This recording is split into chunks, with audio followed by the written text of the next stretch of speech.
people may not have, you said the squeaky wheel gets the grease. You really wondered whether or not anybody was listening.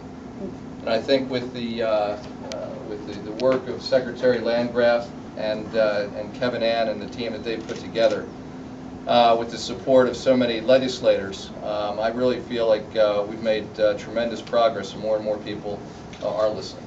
And the work at the state hospital alone, absolutely incredible. Since Rita and Kevin Ann took over their positions, we have reduced the number of restraints used at the state hospital by over 95%. I mean,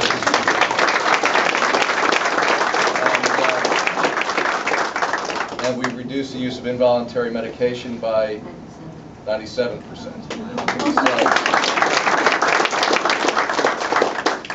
I think it says a lot about the team that we put in place. One, obviously their professional knowledge, but also their compassion and their decency. And as I listen to both of you speak, I think about the initiative that we announced last week in connection with my role as the chairman of the National Governors Association, focused on finding jobs for people with disabilities. And that can include, for sure, people with issues of mental illness. And because we know that somebody who can be productive, somebody who can show up at a job, somebody who can be part of a team, part of something that's bigger than themselves, earn a paycheck, I mean, that can be something that's incredibly grounding for people who are otherwise vulnerable. And so the way that all this fits together is something that really means a lot to us.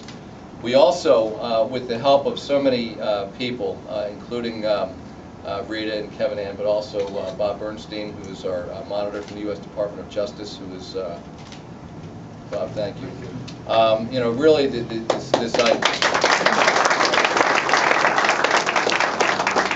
this idea of making a major transformation and making sure that people get care in the least restrictive setting possible, and that they can live in the least restrictive setting possible. I mean, this has really been this has guided so much of the work that we have done. And I think the bill that I'm about to sign today is just, is another absolute step in the right direction. You talked, Alan, about the person with maybe heart disease. I mean, we're not a country that's traditionally, we've thought about, if somebody has an illness, you don't put them in the back of a police car.